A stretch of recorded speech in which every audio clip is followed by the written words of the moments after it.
All right. Well, welcome as we are ready to play our Blue Rose campaign. Buddy Cop Special, A Tale of Two Buds. And we've got Nayland and Kelly here, ready to have their incredible amount of fun. So, for anyone and you're all interested, one of those things that before we kind of just talked about what the things we might be like, got a little bit of rough ideas, and we're throwing it together and letting the dice do their thing. We shall see where we get. So,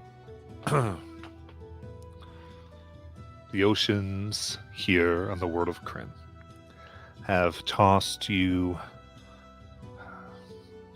just about everywhere it seems you could go, from finding a realm of fairy to nearly getting arrested for illegal magic and agreeing to be tested in some fashion for that, to finding a glacier dragon that threatened to freeze a ship, only to then make a deal to have you find a treasure that was stolen, which brought you to shores and ports here. And after unraveling mysteries, you made the daring jump onto the ship, only to find yourself miles from shore, grabbing a small sailboat dinghy, and then trying to survive the waves here. However, in all your wanderings, the wind has finally just stopped. An area of doldrums besets your small sailboat. It is still in wind, though the water laps up and down, and you've been able to fashion a structure of leftover sail and rope to provide shade and to conserve what water you have here of fresh, and to not use energy that you'll need when the dark clouds that you can see far off come the next anywhere from 12 to 24 hours, you think, Nayland. You all have decided to lie down still. So just to give us a feel in your resting area, in order to possibly let sleep or at least bodily rest come into your bodies, what have you set up? What's it sort of look like to each of you?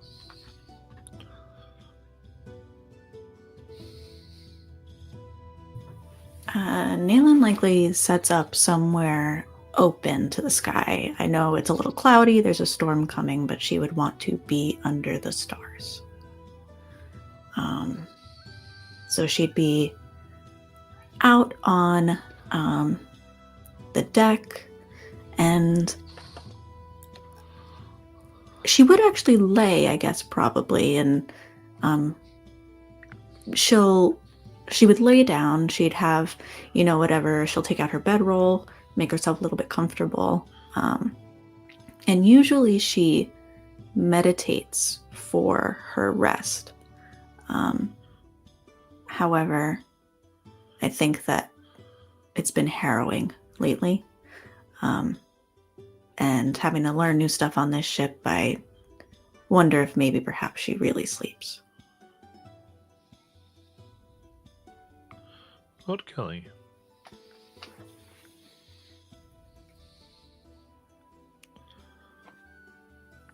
Oop, I was muted.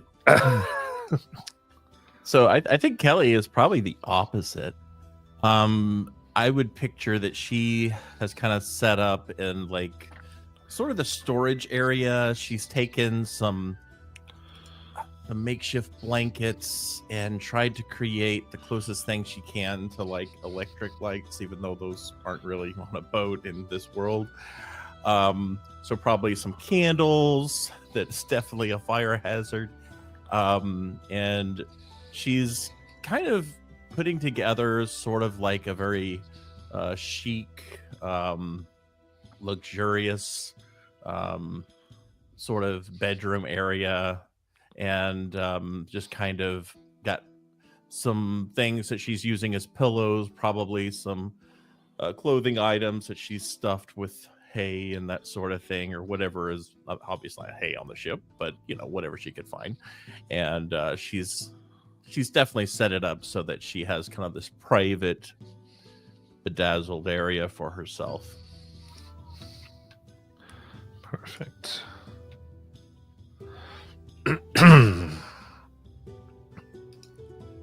Therefore, you are there as you feel the rocking of the boat, and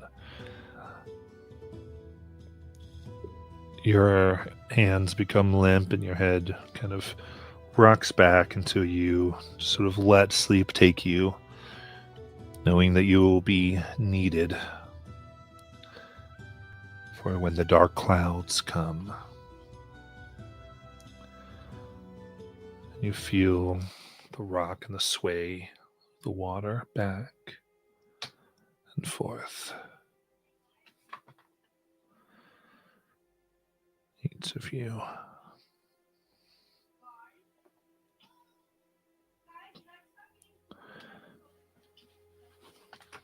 And then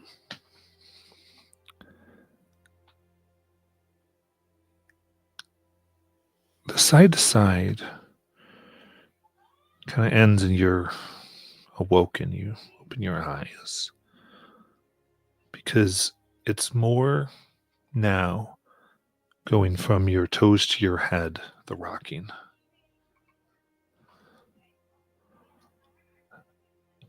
And as you both begin to get your bearings, it's scratchy where you are. You look down, you realize you're in beds of hay, slightly damp underneath, but fresh has been put on where you feel okay. And you almost are risen to your feet by the frontward motion. You hear voices up top saying, "What was that?" "Oh, just some turbulence. It's fine." And as you look around, there are 3 floating red crystals that are giving off a dim red light. This place that seems to be filled of straw and a few other backpacks and belongings that are hidden within it. You both open your eyes, see this, hear, and kind of look at each other.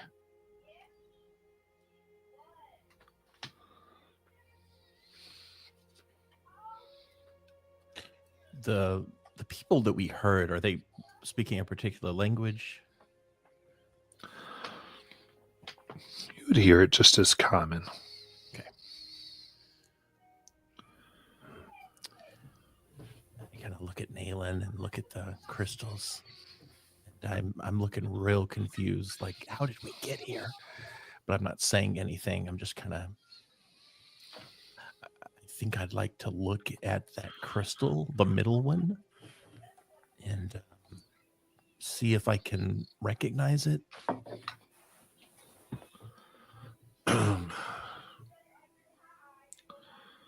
Yeah, I think you go up to it.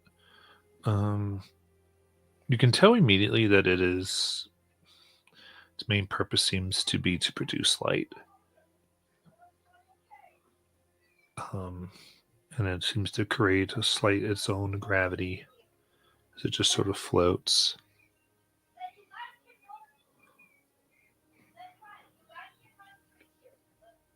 As you kind of get closer to it, it gets slightly brighter. Is it just producing like a red glow, or is it like Yeah, it's like a faint red light. nail it? What the? Where? What happened? I was asking you that. Did you drug me? Did I drug you? No, I didn't drug you. You think I would drug you? Okay, sorry. You're right. That's pretty high level for you. What? Where even are we? Well, I heard some people up top, but I don't think we're on the ship. At least not our ship.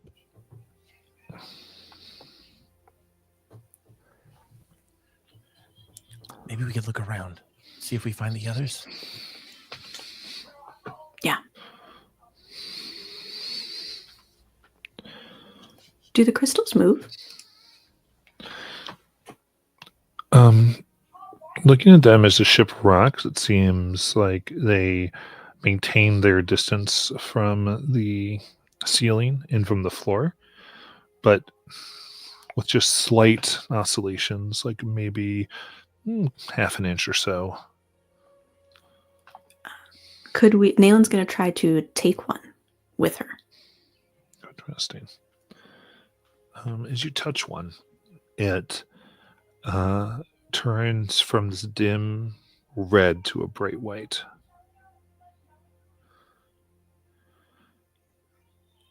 And you kind of pull, and it doesn't really want to come. And then you give it just a tad more force, and the light itself goes completely out. And you have what just looks like a clear crystal. Damn it. Fuck. Ow. Shit. She'll try and put it back. Okay, you kind of put it back, and you let go, and it falls. It's the floor. She'll kick it into a corner. Okay, great.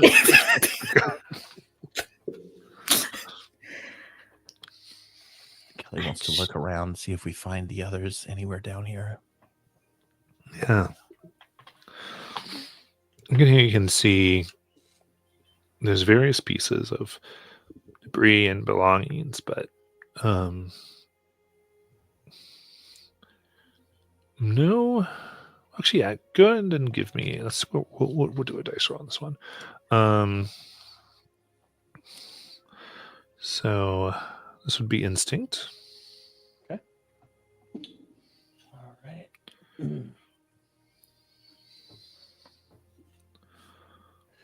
16 with fear.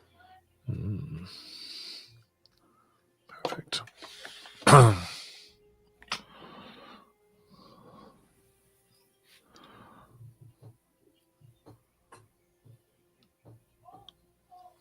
As you start to look, you kind of see what appears to be slight movement in the hay.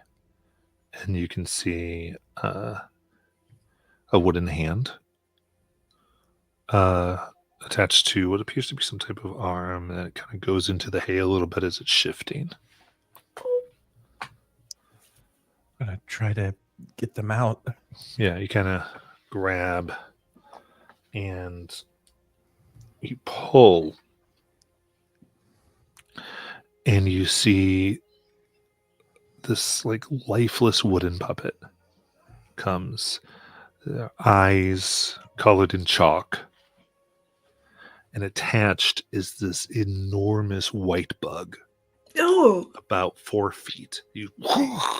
And its movement kind of looks up and looks like it's been chewing and devouring this wood and the wood almost looks like it has this like red sap, almost like it's bleeding as it turns. And we'll get only a 7 as it kind of lumps onto the ground and tries to kind of bite your ankle. Yeah. And you're able to get your ankle just out of its grasp, so it kind of is there. kind of the combat scenario. What do you want to do? Okay. 4-foot bug.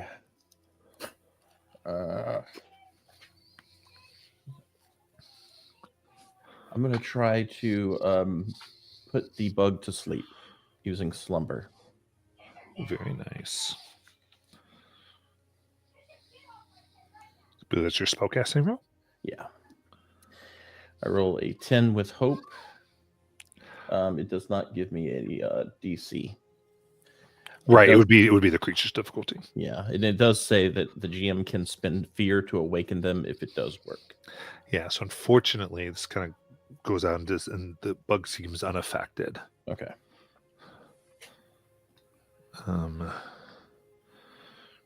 In which case, yeah, just those four tries to. Yeah, actually, it turns at this, and what it does, like it tries to whip you essentially with its fatty end. Ew. And it's almost like it has like these weird legs, but it's like picture. So the picture is like a large white slug, very very sharp teeth. It's supported by in its like main body about like 50 little legs, and Ooh. then this tail basically like extends off of it, but that also slithers, and now it kind of whips towards Kelly's chest a little bit here for an 18 to hit. That does hit. For 8 damage. Oh, jeez. Okay. I would like to stab it. Yeah. I'm in an unfamiliar place, but I instinctually go to where I last knew my knife to be, and it's there. Yes. Okay, great. So I run up and I stab it, and as I'm running up, I'm like, God, if this is another one of Liza's pranks, it's not funny anymore. 16 with hope. Yeah, definitely. Okay, great. Right into its side.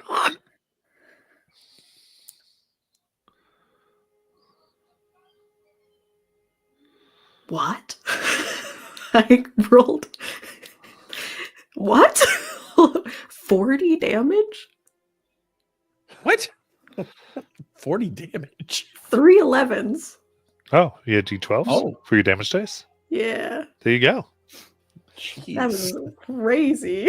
Yeah. Oh, but it's because our proficiency went up. Yeah. Okay, got it. Yeah. That's what I really love about Daggard is like at the most you can only ever do 3 HP damage. It kind of like makes you're more likely to do the 3 HP, but it kind of keeps it there. It's really fun. But at any rate, you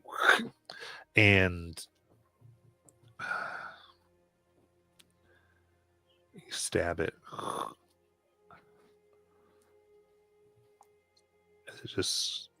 It like speaks as it goes lifeless. Mishka. And as your dagger's there, oddly, it's almost like going through warm butter as it cuts open, and you see this kind of cramped up skeleton human in tattered purple and black rags with this like black purple hair still attached to the skull but no flesh. Kelly, that thing just said Mishka. Does it look like Ace right now? You mentioned purple hair, so I might have just misinterpreted. I would say it's a skeleton and it has those features. What you Okay. interpret that to be.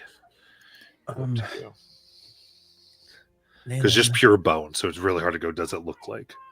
who else do you know with purple hair?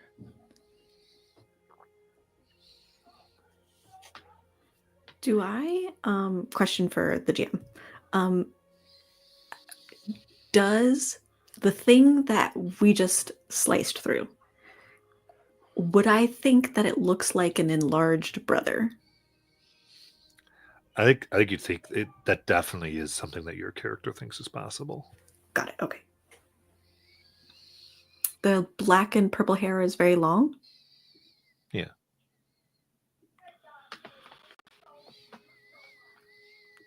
Okay, Kelly, what the fuck is going on? I don't know. But I thought that was Peridot, but it didn't look like Peridot, and then it was brother, and maybe now it's Ace. I don't even know how long we were out. I don't see anybody else down here. I think that looks more like lies before we came here to Kryn.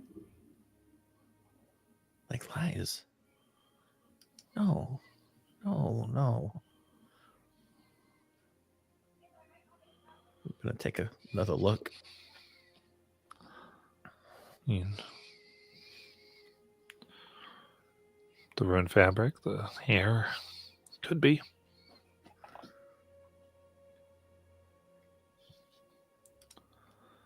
What? How? What happened while we were asleep? It's not real. It can't be real. What, did we get sucked up into a storm or something? Well, it's real for me.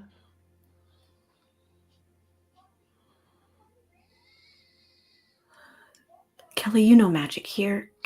Can two people hallucinate the same thing at the same time? Right. Yeah, I know magic. Right. I totally know magic. I think.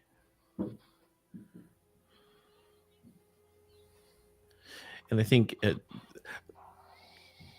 little flavor here. I think she just realizes that her outfit is kind of like her old cheerleader outfit all of a sudden, like the blue rose one that she was wearing before they came here. Yeah, I think you all both can be full control of these types of things. So yeah, absolutely. Yeah, I know all about magic, Nayland. Yeah. So what was your question again? Can two people see the same illusion at the same time? And as she's talking to you, since you're taking note of your outfit, you would probably maybe clock that Nayland's hair is long, tied back in a really tight ponytail, and she has her glasses back on, which you haven't seen her wear in a while, since before you died. We died. Nayland, are you wearing my glasses? Fuck. No. And she'll fiddle around with hers, realize that they're there. No. Is it just me, or do we look... I mean, was everything we just experienced a dream? Did we even go to the... What if we've been dead this whole time?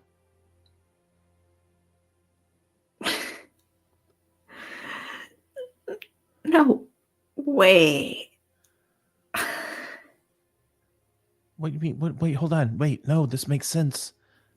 Yeah, we were fighting with the mechs. We went down, and what? We magically woke up as plant people and dated. What if all of this is just... And then what? We get thrown back in time, and then we just happen to stumble upon the 1920s USA, except it's not the 1920s. And then suddenly I'm a wizard. I mean, think about how this sounds, Nayland. When you string it all together like that, it does sound crazy, but I mean, waking up here in this hay basement with red lights on, that's not any more normal. What if this is Peridot? What if the whole time we've been down here imagining like we're playing pretend, and we thought this doll was our friend? Okay, I mean, look at the doll. Look at the doll. The doll doesn't look anything like Peridot, but what if this is the doll? Let's stop. We're getting ahead of ourselves. We should find somebody to talk to. Yeah. Like, Careless, right? Yeah, if Careless is... Yeah. Careless is for sure real. Okay. There were some people up top. We can go talk to them. Really quick, turn around. Let me just... Neelan's gonna see if our chronomantic tattoos are still on our backs. I think you look and it seems like they are. All right, well, Kelly, we have the tattoos. Which ones? The ones from after Greenbolt. Oh. Okay. Good. Maybe we gave them to ourselves as part of the pretend. Or maybe everything's real and we're just losing our minds right now for some reason. And we just let's go up top. Yeah, I need to wanna get think about outside. this. Yeah. Try to find a staircase or a ladder or something to get us upstairs. Naylan is rushing and fighting with Kelly about who's going to go first.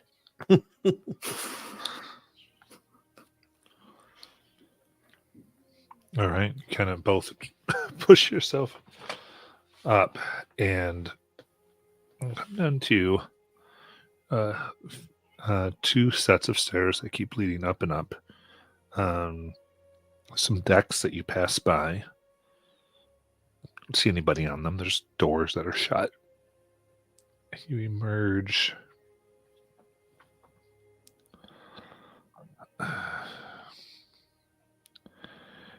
into golden light. It's somewhat dim as it stretches on the deck. A large wooden ship. It's larger than the one that you had fallen asleep on. And you look out into darkness. There's stars all around. And as you look past the bow, you just see blackened stars and no water.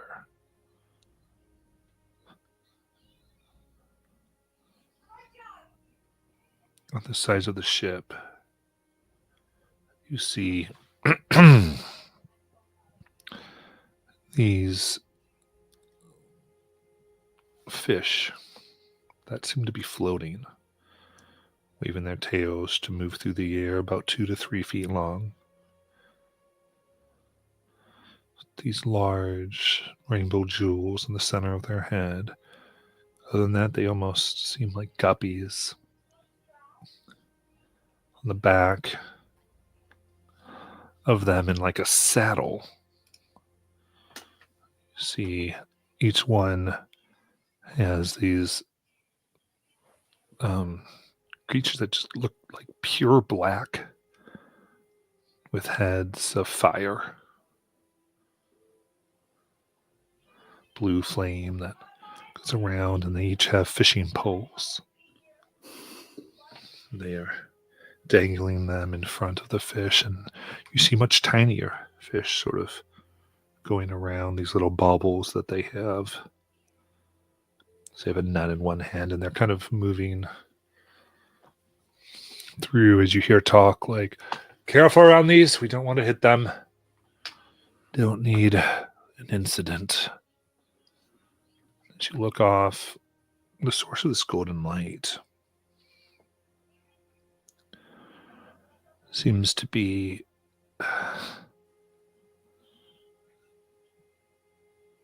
this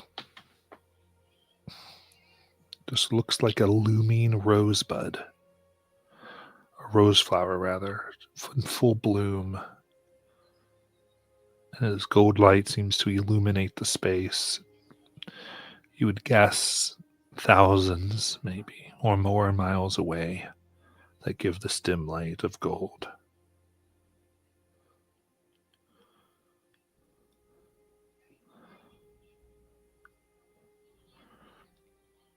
The other beings on the deck seem to mostly ignore you. You see large hippo folk and bits of slime moving around and pulling things, as well as humans, and even one person jumping as a monkey up and securing some rigging. No, no, no, no, no.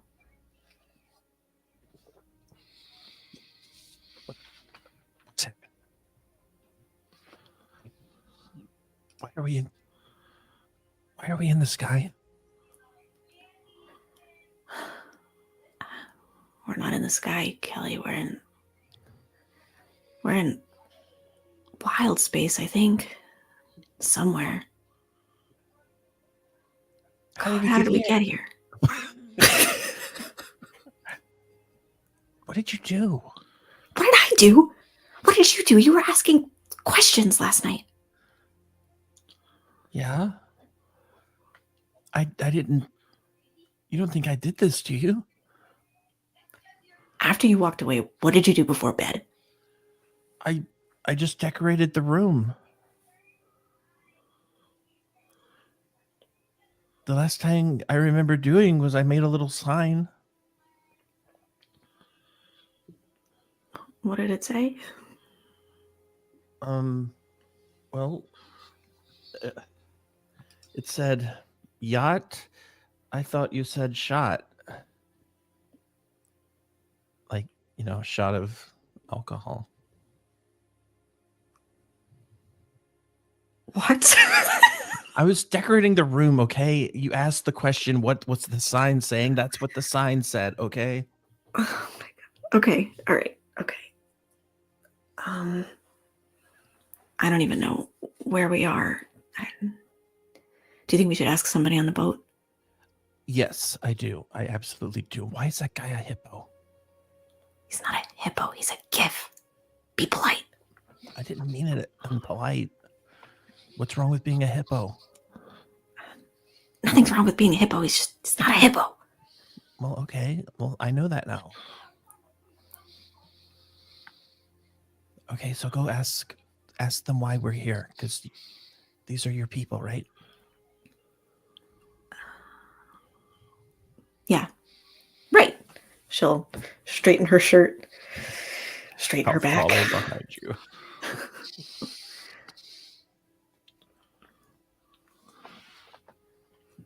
All right. Who are you looking to approach? The closest hippo person who looks nice. Perfect. I love that. All right. So, in that case, let's I think go ahead and give me an instinct roll. Sure. Aha, 23 with hope. Okay.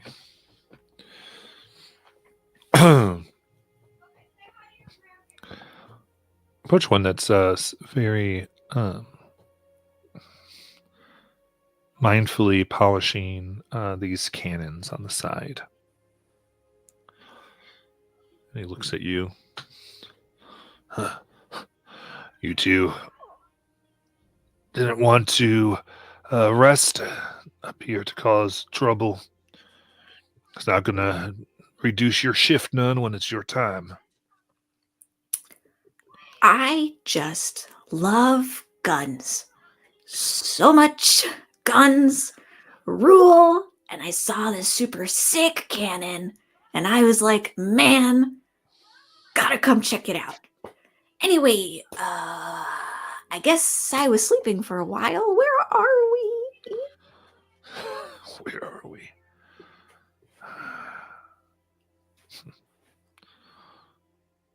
Look. And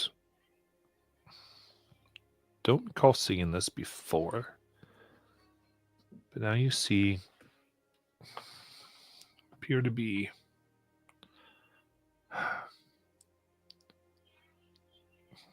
large, winding green crystal.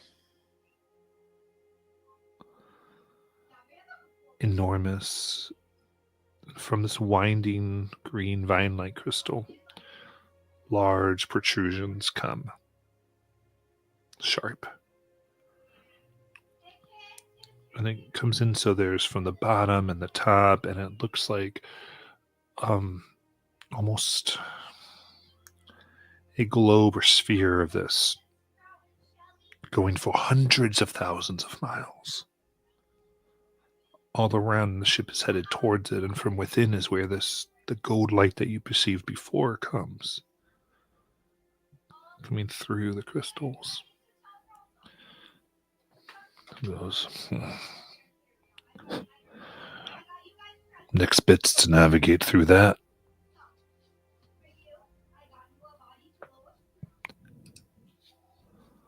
What's that? As I just like None. put my head through over her shoulder. Daylid puts her foot down on Kelly's foot. Ow! Those are the thorns. Yeah, Kelly, those are the thorns, obviously. I know that now. You two weren't paying attention. It's why we put that special fabric in all your suits. That is crystallized anti-magic. If our ship hits it, we all die. Take some careful maneuvering, but Captain will do it fine. That's good. Beyond that is rose space. What was that? Rose space? Beyond the thorns. Oh. I kind of whispered to Naylin, what's rose space? I don't fucking know, Kelly. Hold on. The person we're talking to mentioned suits. Is there like some regularity between what they're wearing and what we're wearing? Like, do we look like we're sharing a uniform? You look down and now you are. Oh. You realize it comes up to your neck very tightly, and for some reason, Kelly's lets her shoulder show. You're not sure why.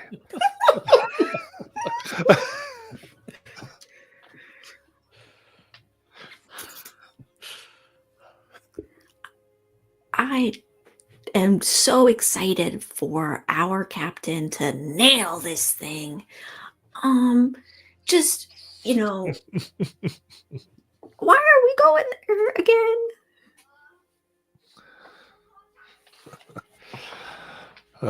Don't let them hear you say that, but you don't need to know anyway. Exactly, Naylin. Listen. On this ship, you'll learn what you need to do your job. Especially don't be asking her. She doesn't like it.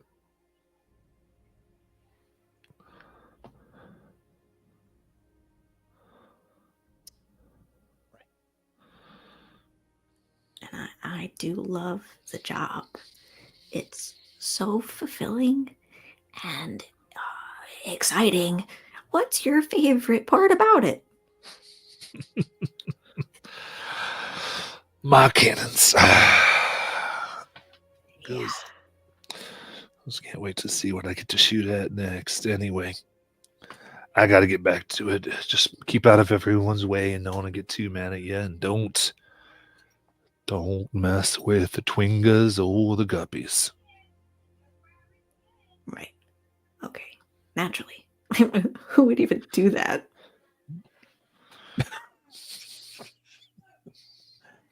And hear a voice. Right? You two, stop distracting the crew. And Sorry. Neil, you can turn around and describe who you believe your father to look like. Whoa. Okay. Just like, a guy, average, red hair, freckles, looks Irish if that were to exist here, pale skin. Kind of a little bit of scruff, but not like he has a beard, more like he just forgot to shave in the morning. He wears a uniform that would, if there was some kind of way to denote it, he's like a mid-level medic. He doesn't use magic, but he'll like come and do like mundane healing things for people. I think Kelly kind of moves herself in front of Nayland for a minute. Hi, I'm Kelly. Yeah, I know I interviewed you, but it's... Oh, you got space amnesia. It's fine. Let me look at you, and just sort of grabs your head and starts looking at your eyes like, Oh, I... hi.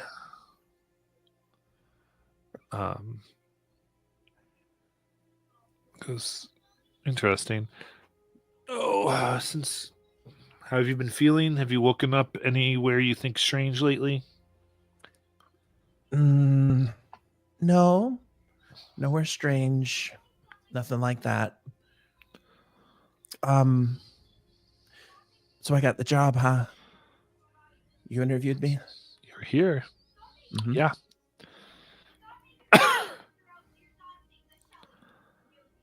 Wow. Well, would you mind showing us a tour of the ship?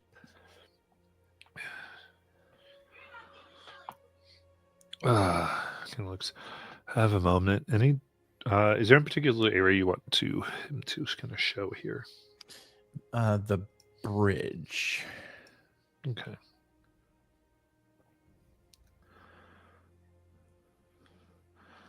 So they do here as they begin to take you up, and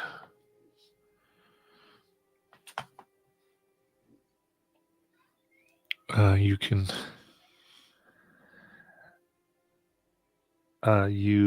see various folks like describe different creatures moving about and checking up on riggings, and you see a large chair, and getting up from it, the chair itself, as you come up, the back's to you, so getting up to it is a figure in this like long black captain's cloak, or coat rather, with a sword that is only has like a little harness, not really a full sheath on the side. The blade has a soft yellow glow to it.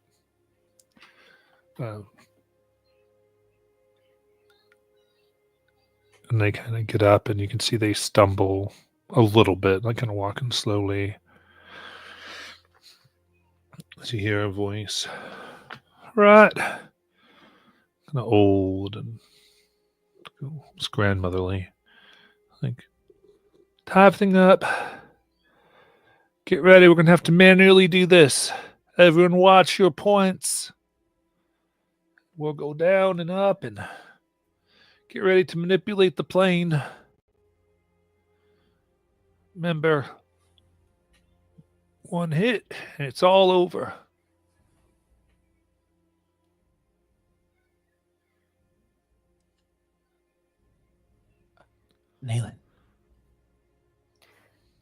Nayland's been so quiet this whole time that Nayland. we were.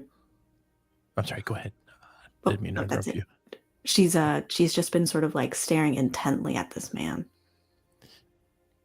Nayland, I want you to try to excuse yourself so I can talk to the guy with the red hair. You know, Yeah. one-on-one. Kelly, you have to be so specific with me right now. What Okay. do you remember from before this day? What do I remember? Like literally right before this, we were on a ship.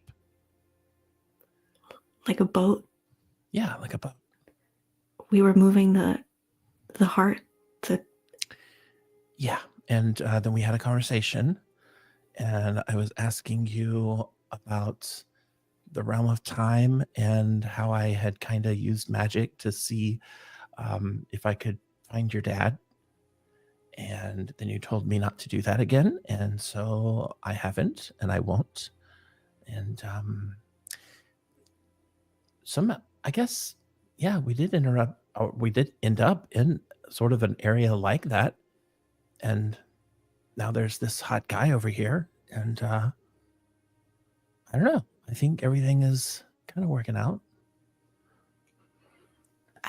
Nayland's face is changing as you're reminding her what you were researching. Yeah. And she is frowning deeply. Kelly, something is very seriously wrong, because that is my dad. What? Wait, are you just saying that so I won't flirt with him? No. And please stop flirting with him. Wait, you're serious? That's your dad? I am so double, triple serious.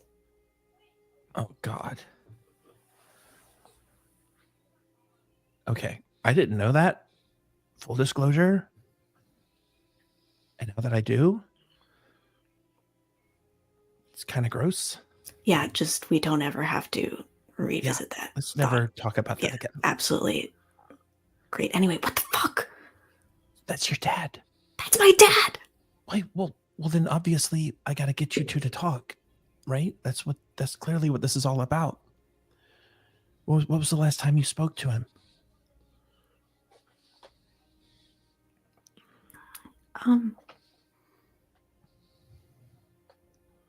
We were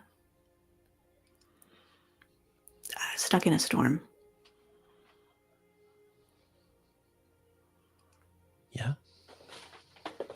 And then, I mean, he was telling my mom and I to run, and then he didn't. Nayland,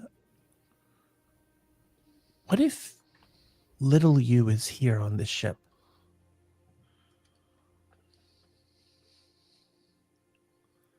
What if... Oh, I'm sorry, go ahead. Well, question for Matt. Did he seem young, or did he seem like what present me would know him to be, my dad? Younger.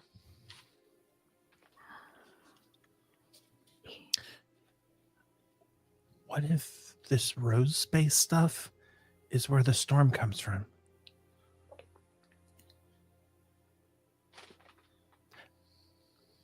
What if that's why you're in the rose? We've got to ask him questions. I know that's weird, but I'm not going to, obviously, because you need time. If I don't exist yet, or if I exist, but younger, isn't that like frowned upon? Like when I mess up my own timeline or something? Not if we were sent here.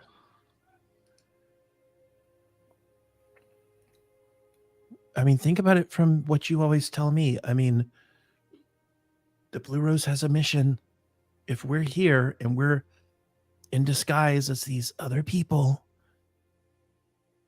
I mean, I'm not saying that's our number one priority, but making sure that you survive this is also kind of important. Do you know if anyone else survived the ship? Yeah, we weren't on it when the storm happened. You weren't? no. We were away. Just me and my dad and my mom. Oh, okay. Okay. So it's just the three of you. Yeah. How were you so sure? How young were you? I mean, I don't know how many years old I was. It was a present, the trip for the family. It was my becoming a woman trip. You know what I mean? Like a bat mitzvah? Yeah. Yeah. Sure. I actually don't think I know what that is. I said, yeah, way too soon.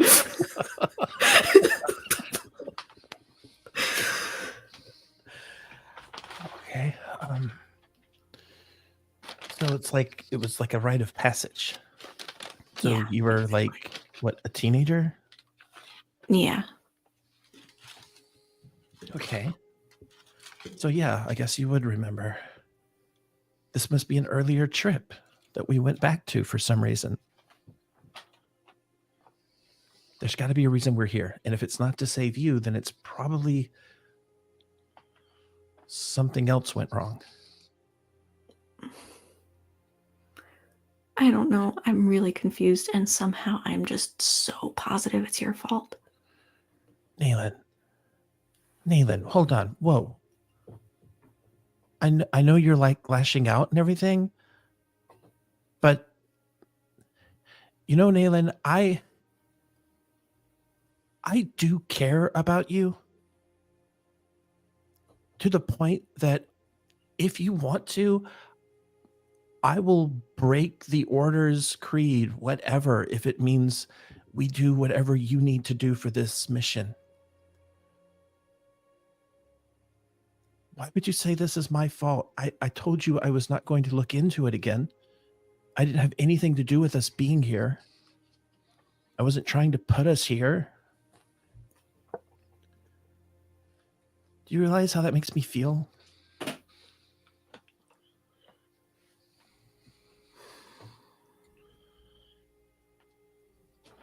I'm sorry. I'm sorry. You're right. I was lashing out. And she'll just drop her head onto your shoulder. It's okay. Look, maybe that's why I'm here, is to help you sort it out, you know? So maybe it's also, maybe you need me to be the you here, you know? To stay focused on the mission, and I can do that too. Whatever you need, but all I know is I don't want you to miss the opportunity to connect with your dad, even if he doesn't see you like you. There are probably so many questions you have.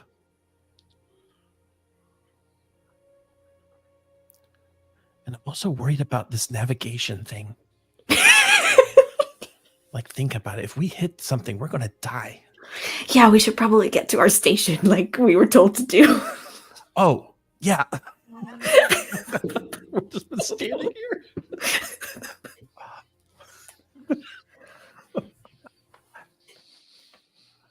All right.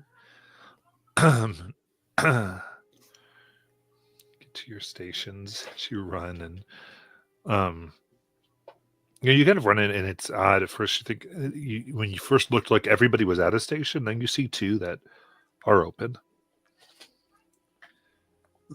I sit down at one. And you then see your father be beckoned to the captain, or the woman who was driving. Again, her back towards all of you as she places her hands on the shoulder, on the side. And you can see her begin saying some things. Can't quite hear. He's just sort of looks between confused but nodding.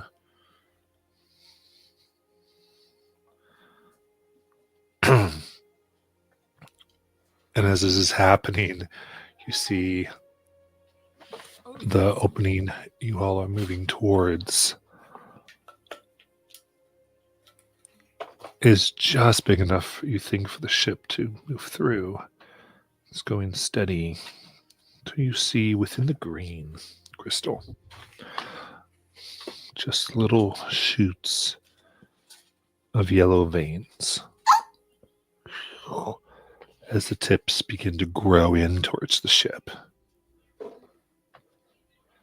What do the two of you want to do? We have to warn them, Nayland. Nayland looks around to see if anybody else is reacting like it's bad, or does it seem like nobody knows what this means? I think some are becoming aware. No sort of the captain yet, but some are reacting as they're seeing. They're like, we must have been slightly off course. Like they don't get it's growing towards them, but they are trying to adjust the ship the best they can. And they don't have the same reaction that Kelly and I have to seeing yellow roses. You don't, because you don't know if they saw the bits of yellow. Gotcha. It's like they just think it was smaller than they thought. Nayland, you can pilot this thing. We can't. I've never piloted the ship. That's not true. That's not true.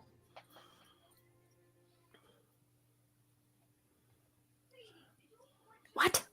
I mean, surely you have. Like, you grew up out here. You've talked about that. And if you were on this eventual mission about adulthood, then you don't think they would have let you pilot? That was probably the whole purpose, was you piloting through something.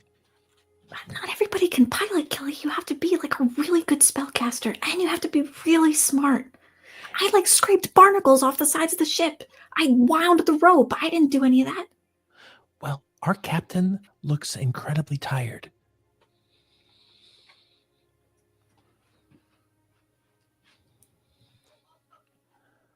I don't know what to do with that.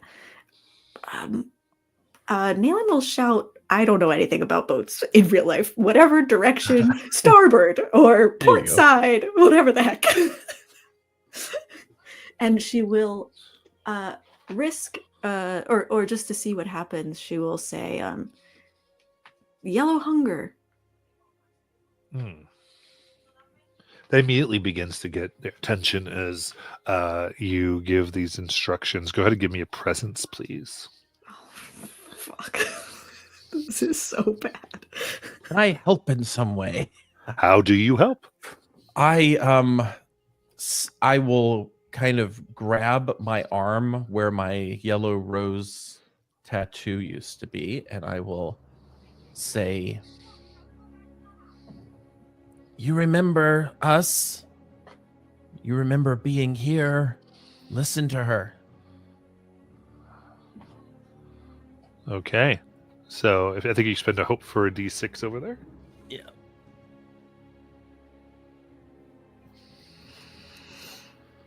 Okay.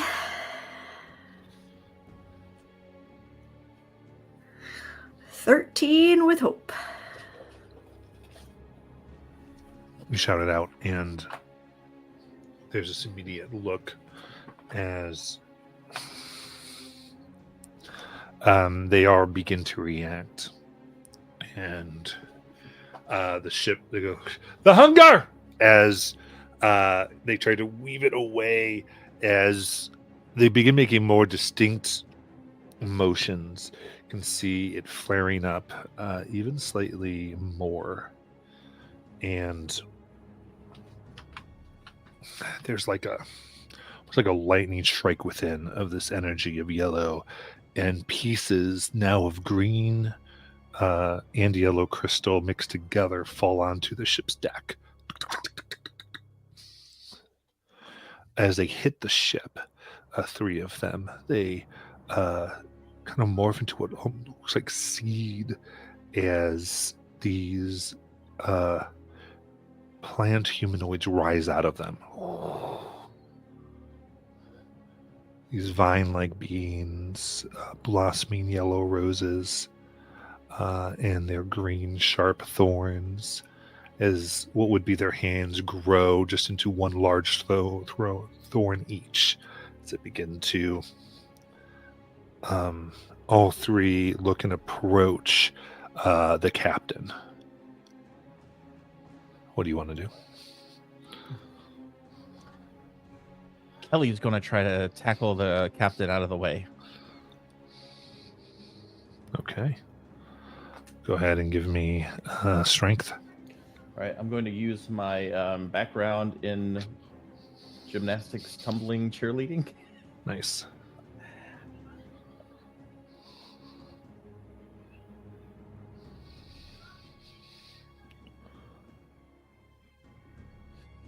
All right, 16 with fear. Oh, very nice. Oh, but that counts as a hope for me. Oh, very Special nice. number. Oh, cool. So you tackle them as they get to the edge, and now the person has gone face down. They go, ah! And you feel like a crack of their bones underneath you. Yep, I just forced your hand, Nayland. Um, and you can see kind of their dark hand is there, and it's very like withered, like, I mean, very old, like an 80, 90-year-old's hand that you've now tackled and are on top of. Well, I'm pretty light. I remember. Can Nayland act, or has it turned over? Now you can go. Oh, okay, great. Nayland's gonna run up and she'll throw her hands forward, and she's going to try and position herself so that the three yellow and green creatures are all in a row. Okay. And then she'll throw her hands forward, and her own vines will start slinging, and she's trying to cast Death Grip on the furthest enemy, and then the two enemies between us will have to make a reaction roll or get hit by the vines. You got it. So they have to beat a 13. Okay. Oh, this is whether it hits or not. It's going to... I have to make a spell casting... Oh, okay. Sorry, let me do that first. I apologize. Okay. 23 with Oh, fear. very nice. Ooh. So now the furthest one is restrained. Got it. And then the two enemies in between have to make reaction rolls.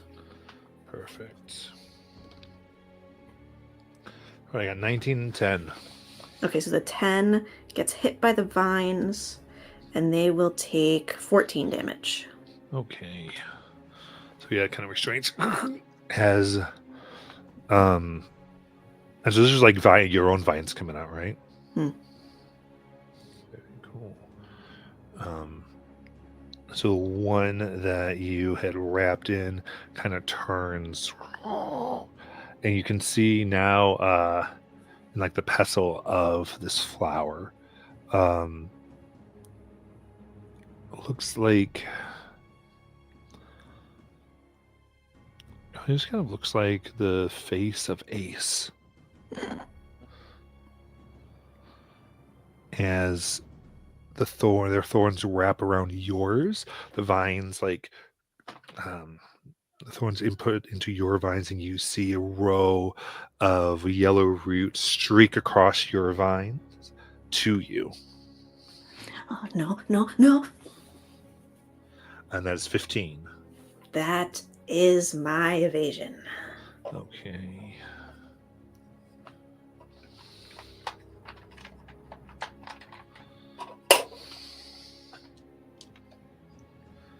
And that is going to be 15 damage. I will spend 2 armor slots to make that minor. Very cool. What's that look like?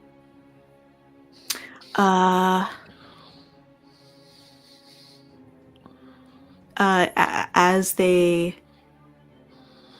she is so scared, and she focuses, and as the vines get closer, they just wither. Nice. Okay. And just bits of it touch your skin. You're rooting on. And then, Kelly, you hear the woman underneath you go, really hope you did a better job than that. And then, kind of at a new round. The old woman, when she said that, do I understand what she's referring to?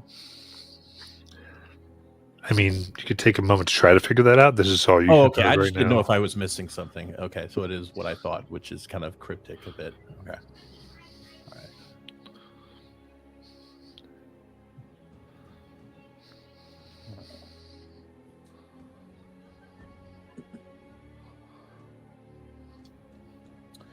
I think based on that, Kelly looks at the older woman underneath her, and she'll say, "Who are you?"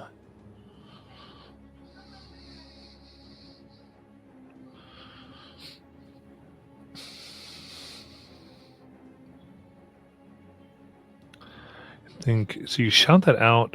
They don't answer. I just want to kind of study them then with my eyes. Just see if I Okay, you're staring at the back of their head. Oh, the back. I'm sorry. I will flip Because them they're over. face down. I gotcha. I was picturing them face up. So I'm going to try to push them over Perfect. and kind of look at their face here. Absolutely.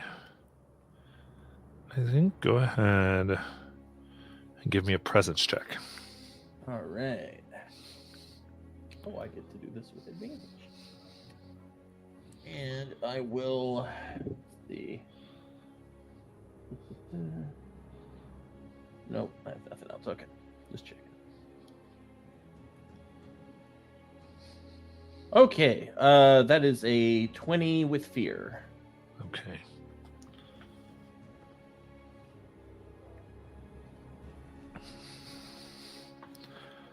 Turn them around.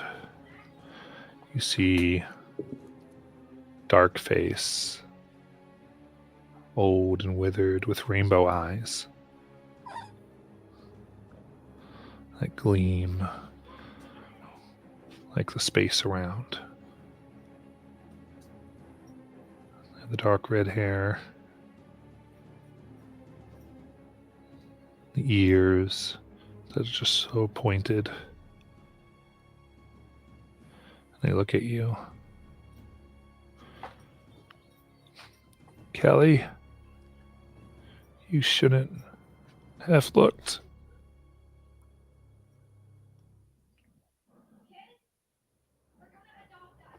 And there is a lurch in the ship. As you see the vine folk kind of fall towards you.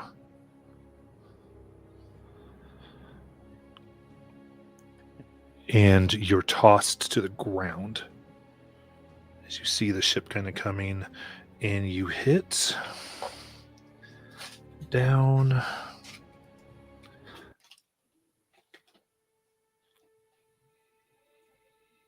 And it kind of gives way in a moment. It's warm. Sand.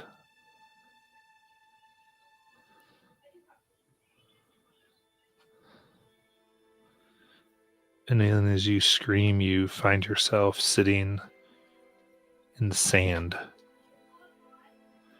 Your face hurts in its left side. As you see a volleyball next to you.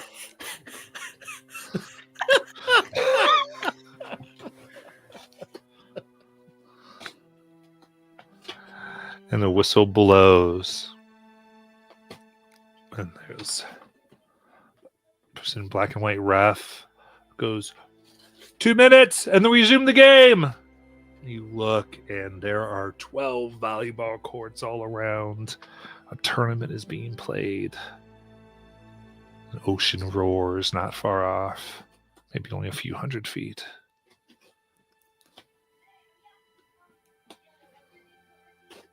Naylin starts sort of like crawling in. She's turning and looking and sort of like throwing the sand around and like she's like, no.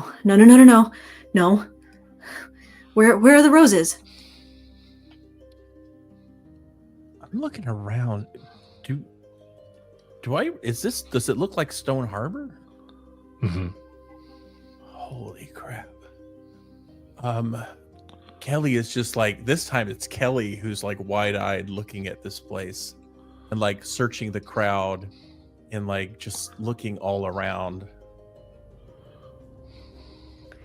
Kelly, get up. We have to figure out what happened. Naylin, I know where we are. Okay, and where are we? This is Stone Harbor. Does that mean anything to me? Okay, so you remember that time I told you I took an RV trip with my friends? Yeah. Well, we ended up in a place called Stone Harbor for the 4th of July. And a lot of crazy stuff went down, but one of the craziest things was we met the organizer. And the organizer set up a volleyball tournament for souls. The music got way too fun. Yep. Wait, for souls? Hey, What you is... look nice in a bathing suit, Naylin. My eyes are up here. Sorry.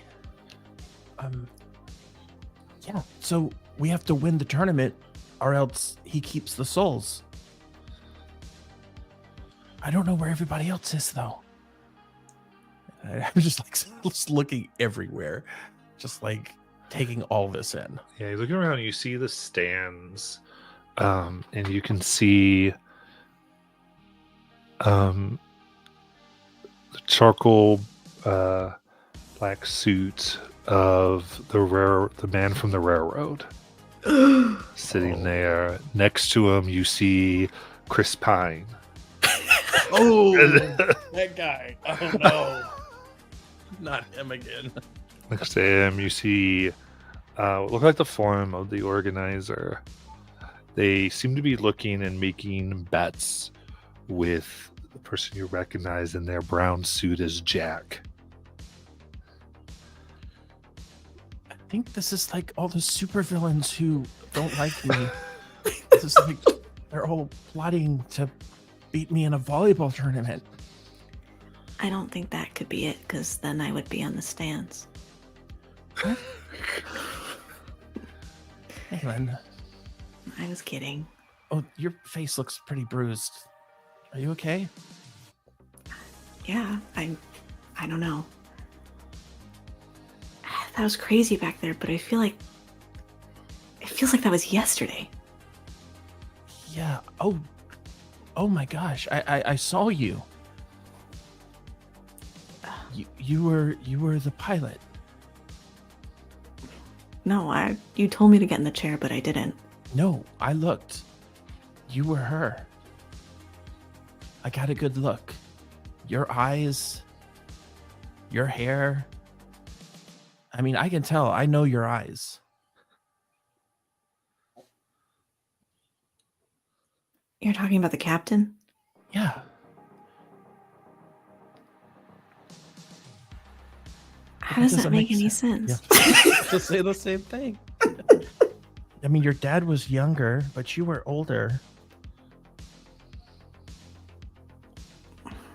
And now here we are. Oh no. Maybe I did break the realm of time. Maybe it's just quantum leaping me from all of my past adventures. Wait, are you a hologram? And I try to punch you. Ow! You know my face is bruised already! I didn't punch you in the face. A hairy On hand purpose? hits your shoulder, Kelly. And whoa! As you see one of Oh. the big feet. I just hug him. Large, hairy, brown ape. I have missed you. So, Nayland, you just see me hugging this Bigfoot. I don't know what's going on.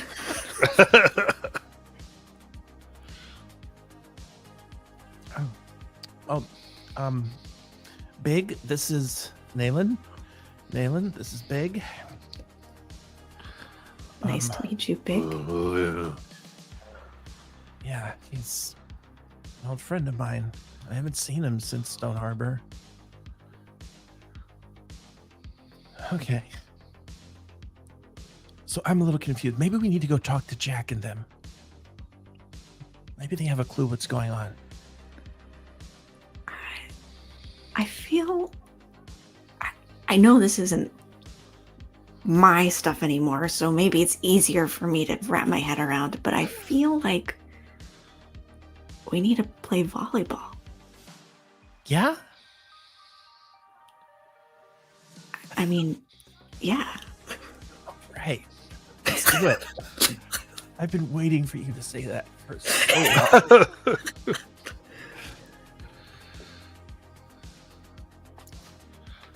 Right, Big, you're on our team. You turn as you go, right, they've recovered! And as you look, you see swimming through the air appears to be this mermaid with blonde hair.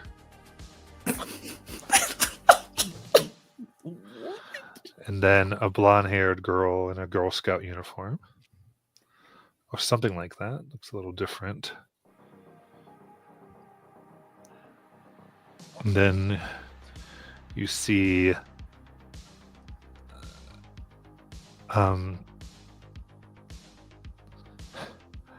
another dark-skinned woman in a leather jacket with spikes coming out of it. Rainbow eyes. And these versions, these lookings of essentially Kelly and Nayland. One goes, right, we're going to take you out. That's right. Right now. What is happening? Okay, dearie.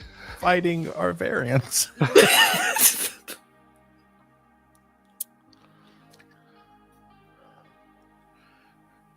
They look a lot like us. I do think you messed it up. The timeline is clearly fracturing. I don't know what I did, but I don't know how to fix it either, Nayland. Okay, after this volleyball match, we've got to figure it out, though. I do think we do have to. I mean, you said yourself that the volleyball match, that you know it was for souls, right? Yeah. And you needed to win? Yeah, and it was difficult. We barely won. So I think we do have to win this one. Whatever you do, don't let the organizer touch you with his pen. Is that how he gets the souls? Yeah, I actually still have the one I stole from him, but he uses it to dab into your blood and then use your blood to sign the contract. Wait, you have the pen? Yeah. I actually do still have the pen, but I don't know if I have it here. Here is what I mean. But I will search my bag to see if it's still there. I think you look and you search, and it's like you feel the pen, and then every time you try to grasp it, it's not there. So Okay, you turn something's timey-wimey is going on here.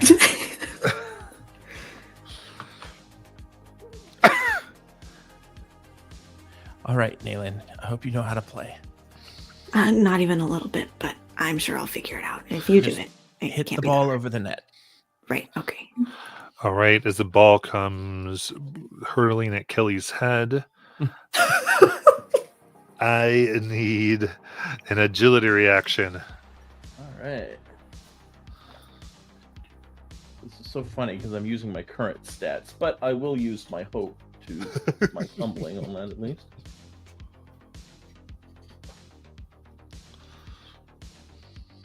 Ooh, nice. 18 with hope.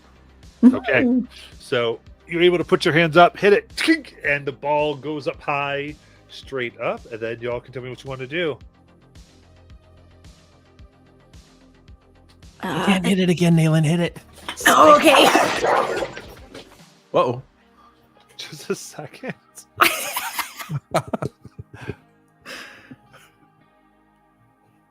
That's how hard Nayland hit it. Matt felt it.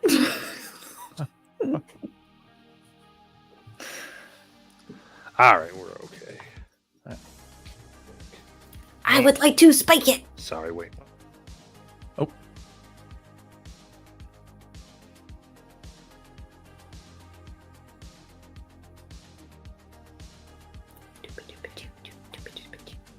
Your music is killer. 80s Stone Harbor music. Yeah, I miss this music.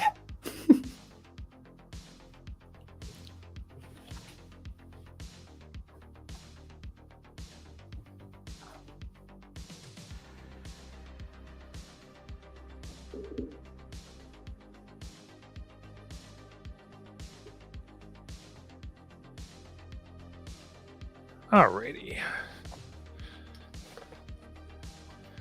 So you're spiking it, you said? I jump up and I spike it. All right. We're going to do a strength or Oh. finesse, your choice. Well, let's go for finesse. Let's go. All right. 16 with hope. All right. So, indeed, you can go ahead and roll 2d6 damage here. Ooh. Do I know how to do that with this dice roller? Okay, we'll just do that. 9. Okay. Very good as you see it kind of hit down and they go to you see actually the one that has the leather and spiky jacket go and hit it with both hands closed as it comes back over the net, but they kind of land and get sand knocked into their face from a dive.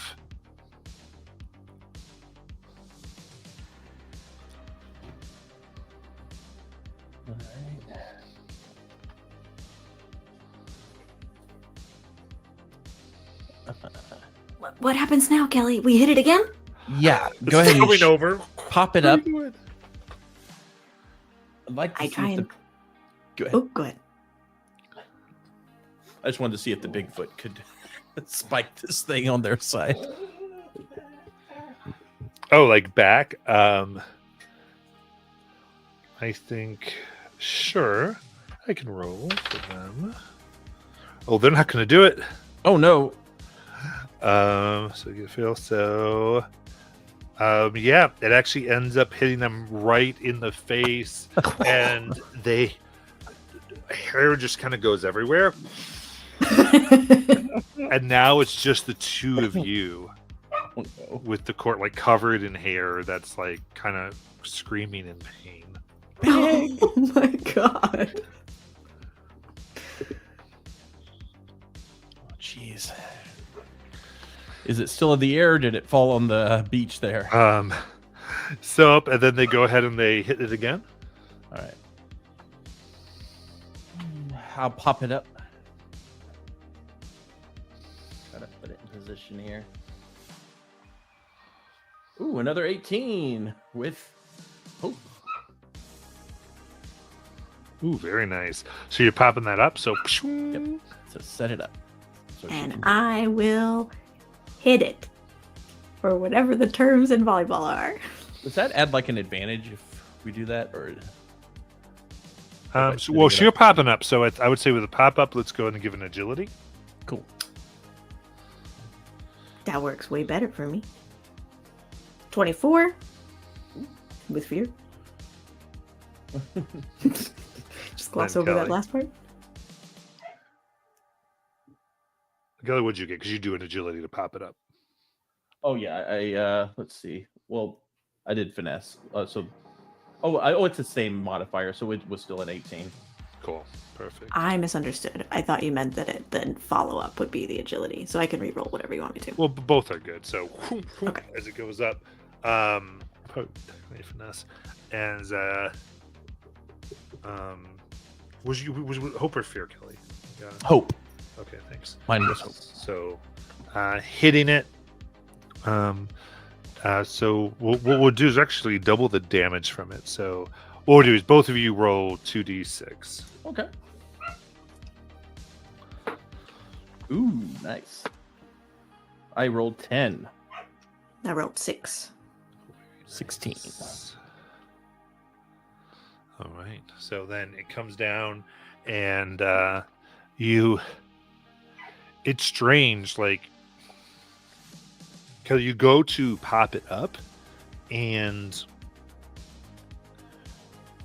in that same moment of intention, you find yourself instead serving it, Oh, as it then gets knocked back in the same position as though you would have popped it up, as Nayland hits up and hits it down, almost as time rewrites and steadies itself. As it comes down and hits empty space. just picture like Shadow Crawler just hopping all over the field here. Indeed. As Riff goes, game! And then the court is empty. I can also save my relationship. The stands are empty. Oh, crap. It's too With late. Brad? Well, yeah, we were still a thing back then. Oh, God, not this again. I'm sorry. I shouldn't be thinking of this. It's just seeing all this stuff just takes me back, you know? It felt like everything was so much simpler. Where'd everybody go? Where's the organizer? I don't know, but this town gets creepy at night. Like zombie creepy. And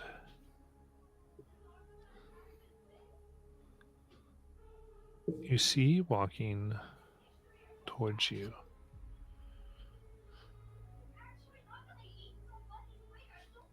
the man with the dark hair and hat, the one you know as the organizer. You never could finish anything. I finished you. Did you? You sure about that?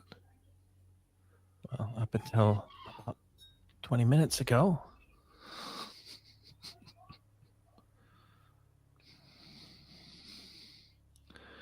Still don't understand what happened to this place after you left. Not really. We saved this place. We put together a whole convoy and we went to battle against you. Indeed. And then you left. Never to look back on it again. I didn't just leave. You grabbed me and you put me in a cell. Just like your hometown. Just like the West Coast. Just like Careless and the Narrows. So you could have a beach day.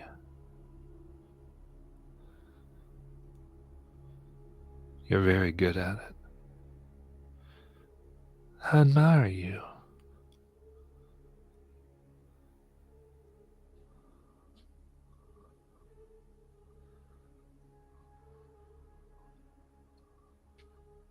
That seems to shut up Kelly. And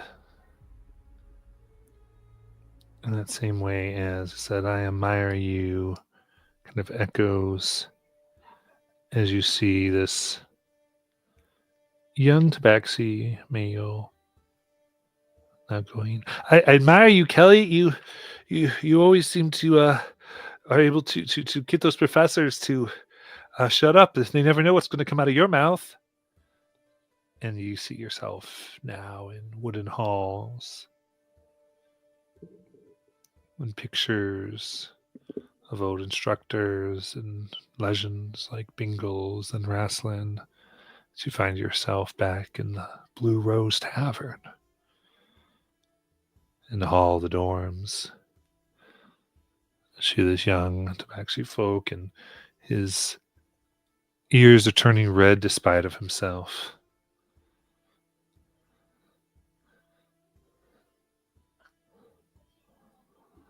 Do I recognize this person? I'm going to say, if you allow me, Nayland, you recognize this person as someone who was crushing on Kelly, but given how Kelly thinks, probably never does not remember this Okay, person. okay. Yeah, Kelly is like, who are you? Balin steps between them and goes, get lost, freak. And then, And we'll go ahead and take our break. oh! Right.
Alrighty.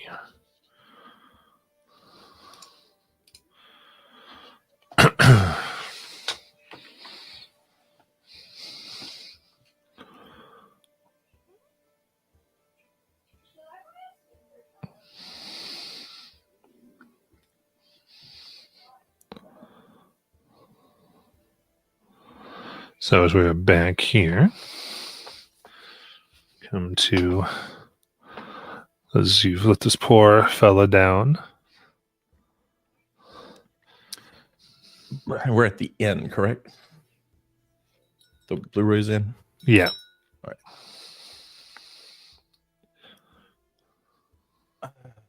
Who was that, Nayland?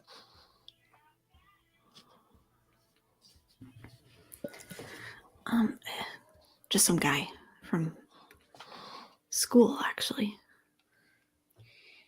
Oh, this is our school.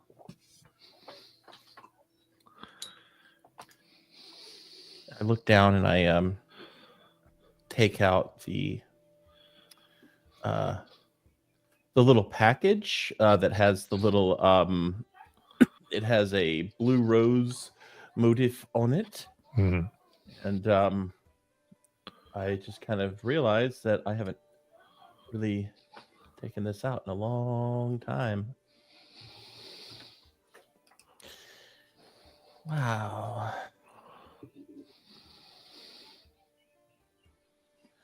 This was my invitation here. Huh. I remember me and my friend got these. Is that Eleanor? Yeah, Eleanor. You'd like her. She was a werewolf.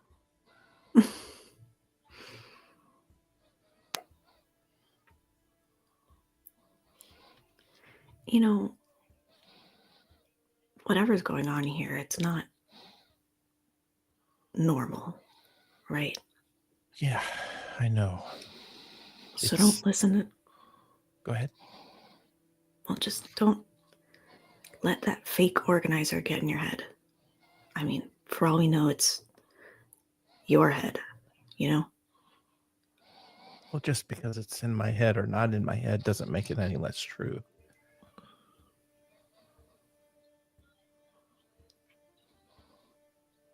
I mean, I realize that I'm not, the best at leading in a direction. But, I mean, getting to go places, it's important. I mean, that time I took my friends to the beach in the RV, I mean, that was why we went there, was because I wanted to go to the beach, because I'd never been to the beach. At least not on my terms. And I thought, hey, let's go make some memories. Same thing with Appalachia.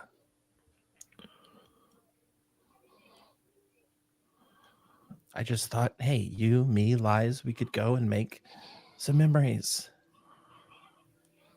I've never had friends like that. Most of my friends were people like that were kids of my parents, associates, or friends, kind of like legacy friends. You know what a legacy friend is? No.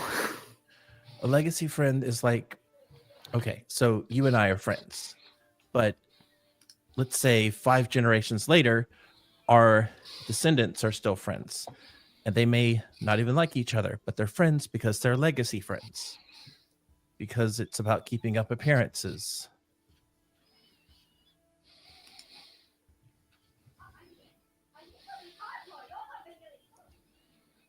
That RV trip was so freeing. And a part of me didn't want to go home. So when I got this box in my hand, I mean, it was like I had a choice. And so I came here. But I don't think you've ever told me why you came here.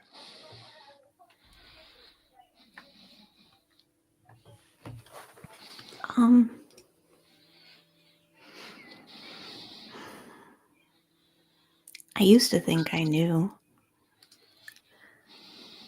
I had kind of learned some stuff I wasn't supposed to.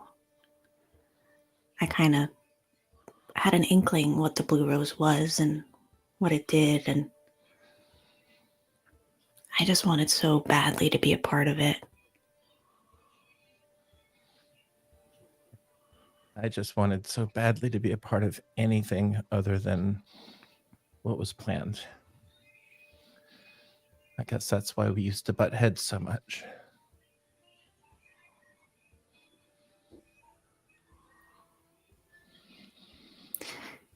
Kelly, and Malin puts her hand on top of yours, on top of your invitation. I don't know anybody who thinks like you do.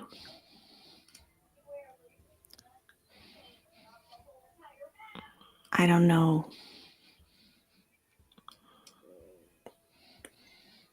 what it is that makes you feel those things that the organizer said. But you have a place here. I think you're right. I just think for a long time I didn't see it. You know, that one class we took here where they were talking about push factors and pull factors and stuff? Yeah. Well, you had pull factors and I had push factors. And we both ended up in the same spot. Maybe it was supposed to be that we were supposed to be on the same team. Because I've learned a lot about why the Blue Rose is so important, and I don't think I would have if you weren't a member of the team.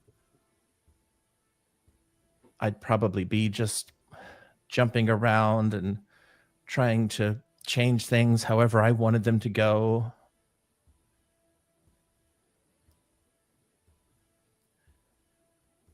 In other words, I think that you're incredibly important to the Blue Rose. But more than that, you're incredibly important to our Farrah Fawcett family. That's nice. But I know that sometimes I can be kind of cerebral. To me, the Blue Rose is like an ideal or like a set of values. But you help remind me that the Blue Rose is about the people. It's insane because I came here to meet guys. So, but I learned a lot along the way, and I don't think I'm that person anymore. Besides, you could do way better than the guys here. That tabaxi. Was he into me? Yeah, obviously. Oh. Well, let's find out why we're here. And maybe that'll get us back home. Maybe it's a class we're supposed to go to. Cool, I love school. I love school parties.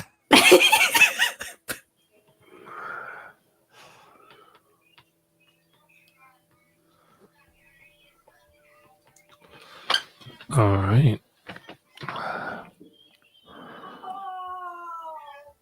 So you go through the hallways here and find locked door after locked door that doesn't even seem to budge at all. Handles and jiggle until one opens. You can see what looks like one of your professors that you remember, but they look much younger. Remember them in their 50s, and looks like they might be more like their 40s or 30s. It's hard to totally tell. And there's only one desk in the entire classroom in the center. And they are sitting on, the professor's sitting on their large wooden desk. That's at the back, and there's a student desk in the center. And they are looking at this one student desk in which sits what essentially looks like Nayland,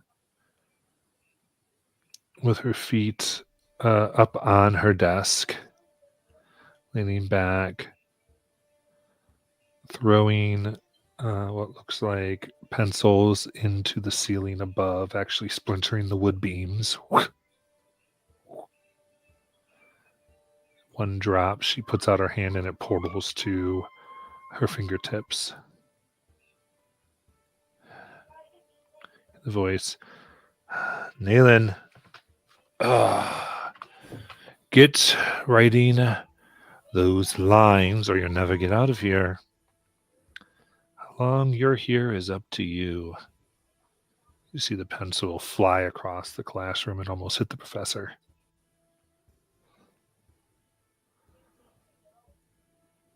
And then the door kind of shuts in your face. What the fuck was that? Nayland, you remember what you said about there being other versions of you? I mean, Yeah.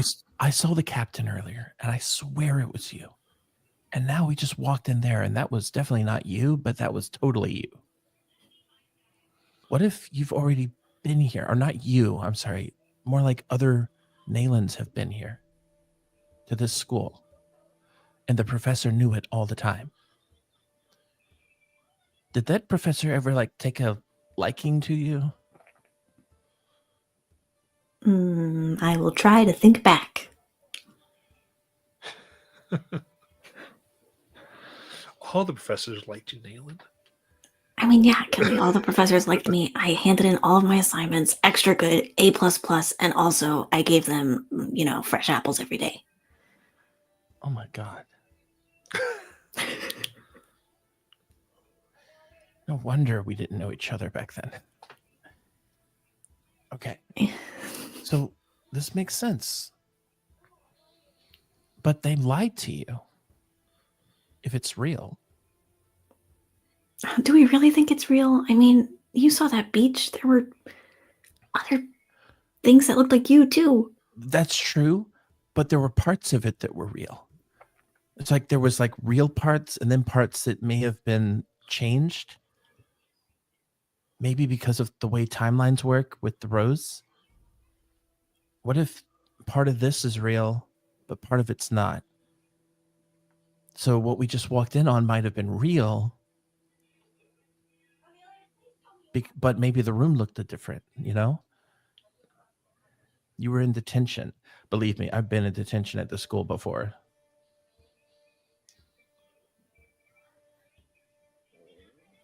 I hate all of this cryptic, confusing shit. I just want to be direct. I'm going to try and open the door again and go back into the detention room. All right. You open the door. And now the desk is filled with potted plants.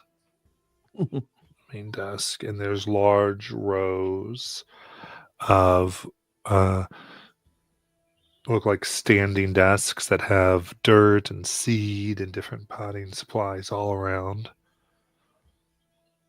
And there stands a woman, looks like maybe in her 60s, smiles at you and It's like you're looking into a much older mirror.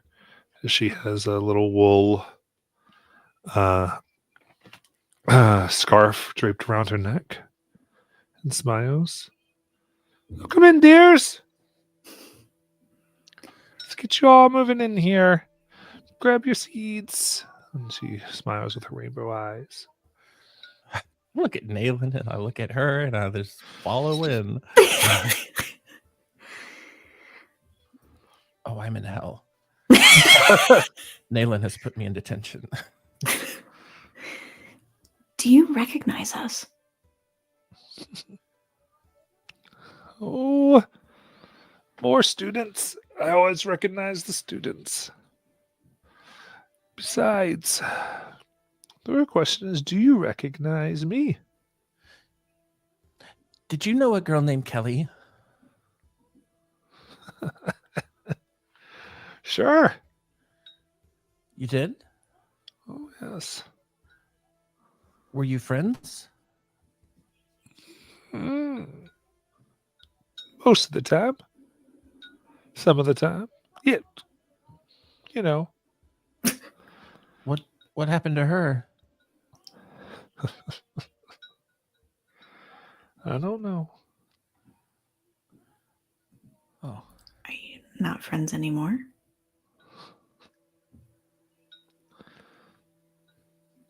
Well, hard to say. I don't remember. Besides, that's not why you came in, is it? no.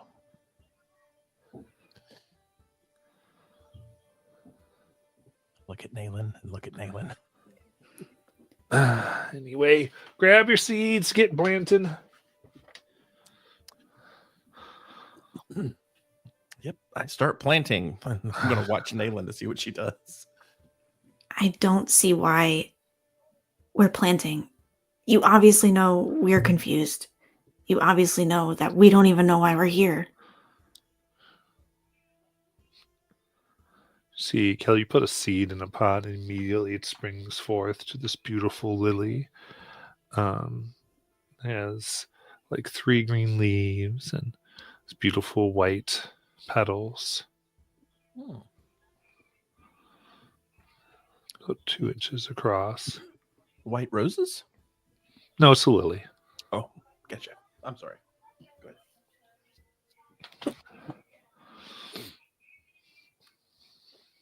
Look, Nayland. I'm a natural. Mm-hmm. Ugh. Look, am I real? Get Plantain, darling. What were you like as a young person, Professor Nayland? Oh, I was a rowdy sprout. Really? Oh, yes. What were some of your deepest, darkest thoughts? Hey! Nayland has begrudgingly started planting. Put in, and this lily pops up. This one has a single leaf, and it's a much larger blossom. There you go. Mine's bigger. Mine's prettier. But they're all a lily.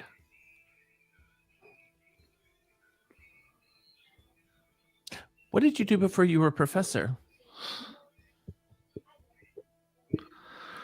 This kind of sighs. Oh, what all the professors here did our duty for the Blue Rose. What number are you?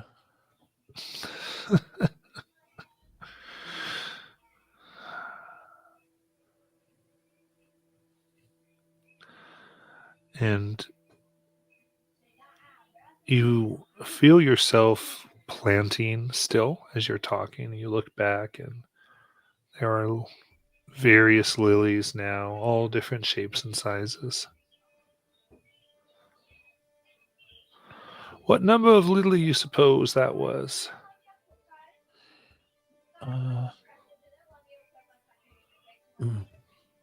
7? That you did. What about the ones that planted before you? maybe 100. And the ones that planted before them? You can't look at one lily and see all the lilies that came before, can you? There's got to be the number 1, right? Like if you were a version of yourself. It's a theory I have. And what would happen if you met the first one?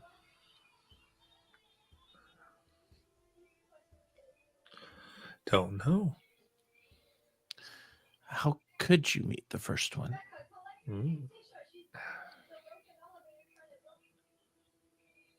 What do you think these lilies know? Just what they've experienced? They might have an inkling enough to know to put their leaves to the sun, to be everything they can be with whatever the lily before them left them, and what was given to them by those who chose to plant and water and feed them. And beyond that, they grow the best they can in the environment they're put.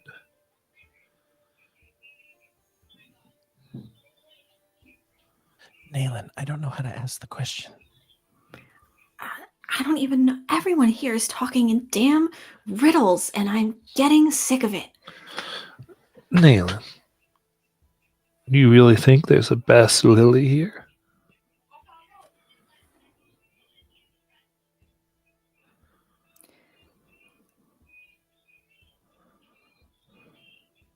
I want to know who's doing the planting.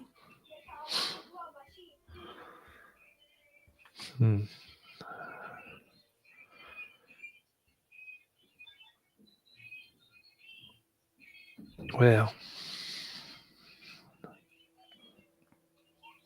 you may be able to find that out, I suppose. But not here. Can you show us where?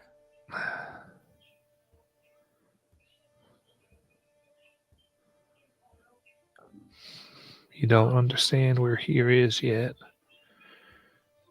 That's okay. I'm trying to talk to you as straight as any of the ones in here will, Nayland. Kelly. I just want to help my friend. And I don't know what the Kelly you met was like, but this Kelly, she'll go to hell for her friends. I mean, she'll go to hell and back for her friends. And I just want to help her. She's clearly has questions about things that are out there. And even if you can't tell us or show us, maybe you could point us in a direction.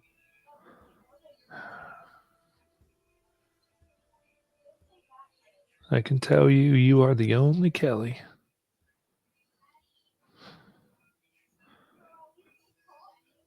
And maybe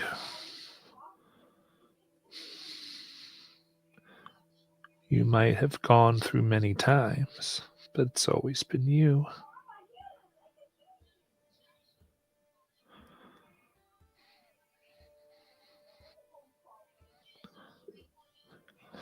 Nayland, on the other hand,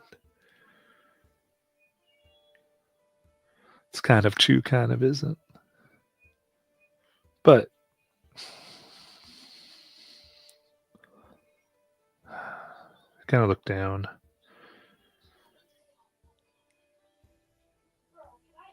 There is something that I can, I guess, help with.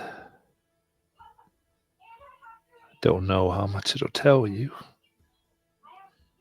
but it might start something in your brain, young one. Looking at Nayland. Do it. Wait, Show me. wait. What do you mean her brain? Kelly.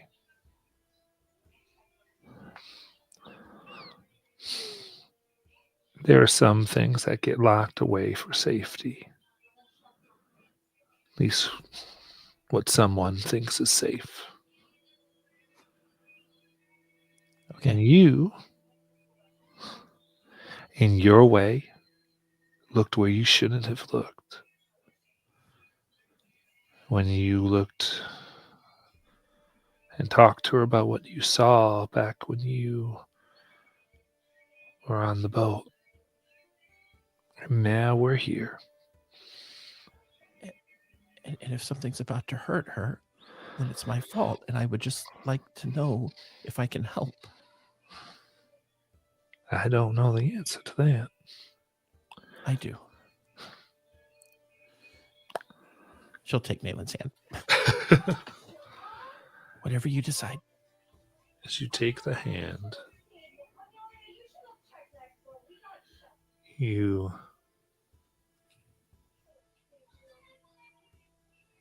are now standing on what you seem to know to be the outside of the Blue Rose Inn. And as you look down, it just almost looks like one large piece of living tree that exists. You can see from here where you think there should be windows in which you'd look out and just see fields or whatnot. You see that they were all covered by these branches so that none could actually see out. And it floats in this space in which you look out and you can see that central golden light again. And blue and yellow, rose blossoms, who you realize are worlds, and black and lavender. The closest is blue,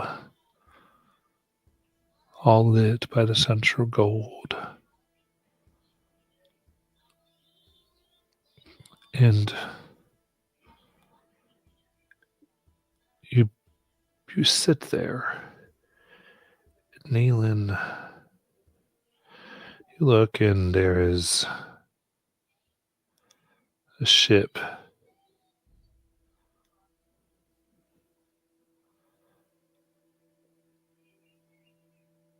that is docked here, ready to take you somewhere.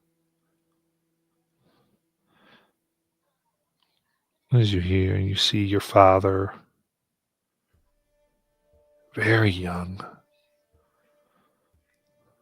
maybe 12. Come on.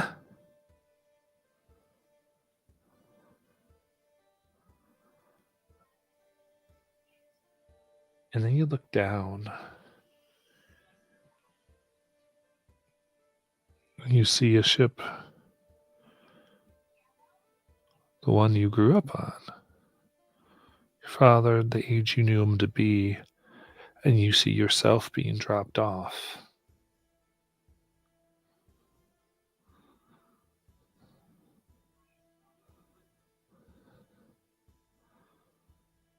And you look down.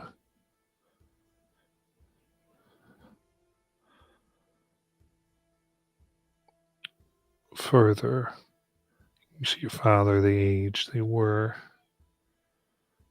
just earlier in this strange sequence of events. And they are helping carry an old version, old, the one that Kelly jumped on.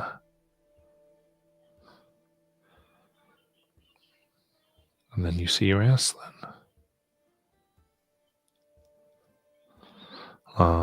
The short gnome. You recognize his Bingles. Puts her hand down the body, begins to float.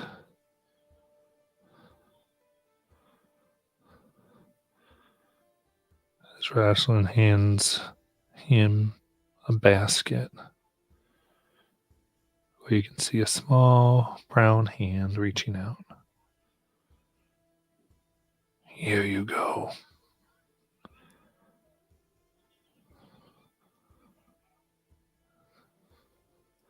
Your father takes her.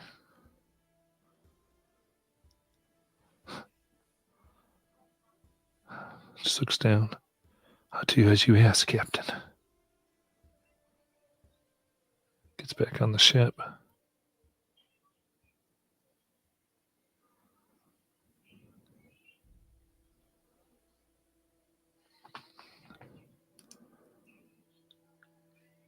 And there's a lurch to the side.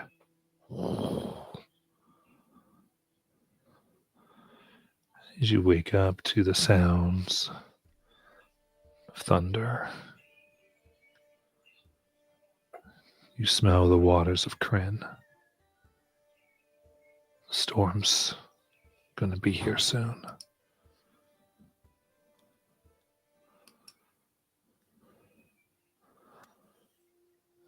Callie, you find yourself awakened in your area too.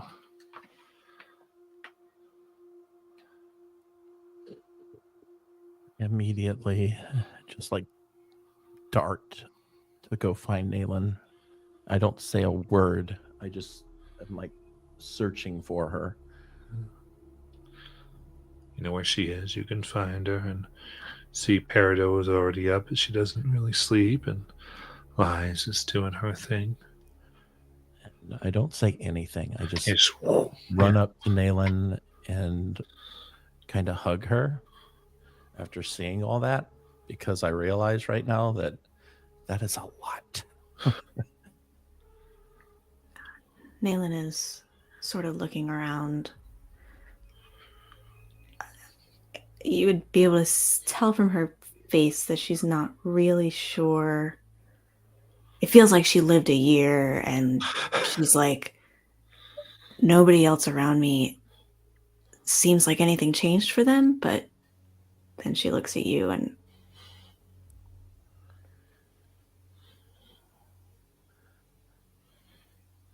Kelly? Yeah. I saw. You don't. I'm so sorry. I'm sorry for looking into it. I'm sorry for. I don't know how you feel right now. I'm just very sorry. I never wanted to hurt you.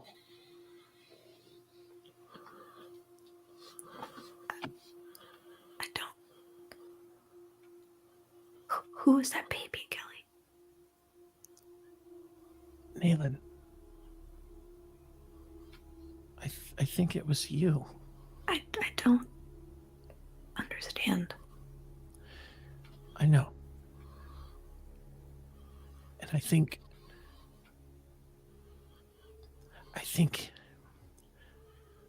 it now makes a lot of sense. I mean, it doesn't make a lot of sense, but when I tackled you, you told me I shouldn't have looked. And I thought you were talking about me looking at you right then, but that's not what you were talking about.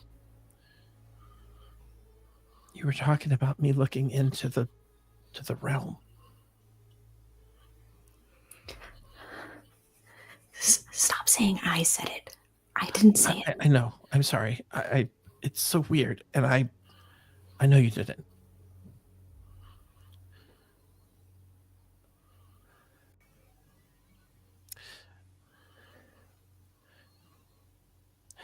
Nayland, do you want me to stay here with you, or do you want to be alone, or?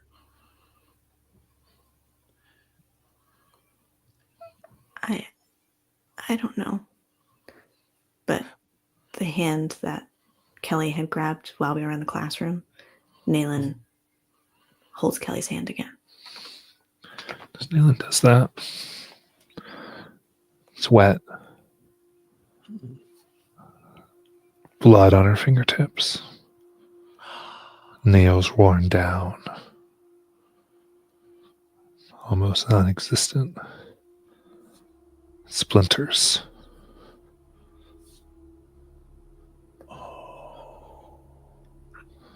Whose hand?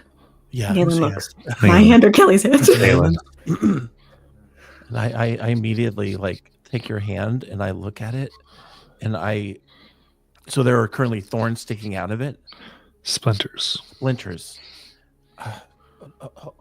Hold on, Nayland. I'm gonna like kind of take out my like some little words just lost me, guys. But I'm basically trying to remove them, just to see if I can. Does it look like a yellow splinter, or does it look like a Brown wood. Okay. Just like the ship. So yeah, I'm gonna spend some time removing those for you. I look Wow. around to see if Peridot or because other people were up and about. Do any of them react to what's going on? Have they even acknowledged that Kelly and I are awake? Well, I feel like Kelly kind of went to your room. Uh-huh. So they're kind of like, whatever those two are doing at this moment. But because that's usually what they do. But you look around where you were and you see blood on the floor. And she dug into the floor of the ship deeper in layers as if it was done over and over. It's marked now in some of your dried blood. It's been scratched.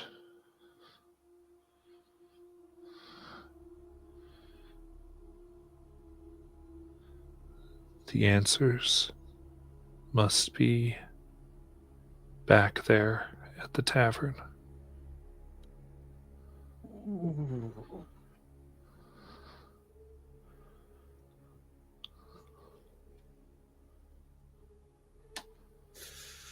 Wow.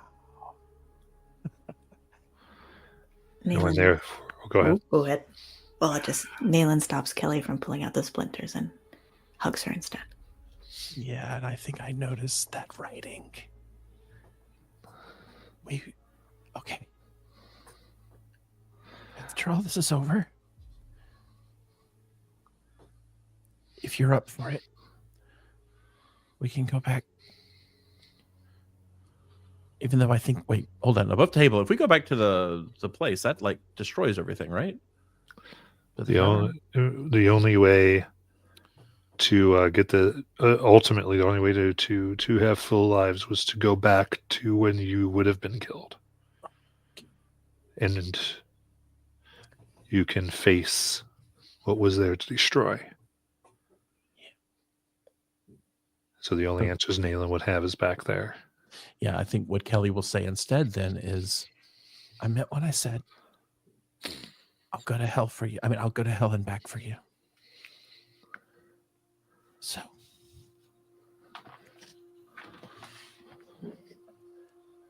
whenever you're ready, I mean.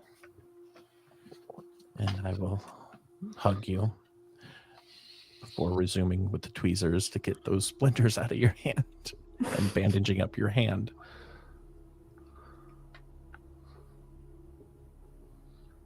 Nayland doesn't have an answer. She's just quiet. But she lets Kelly help.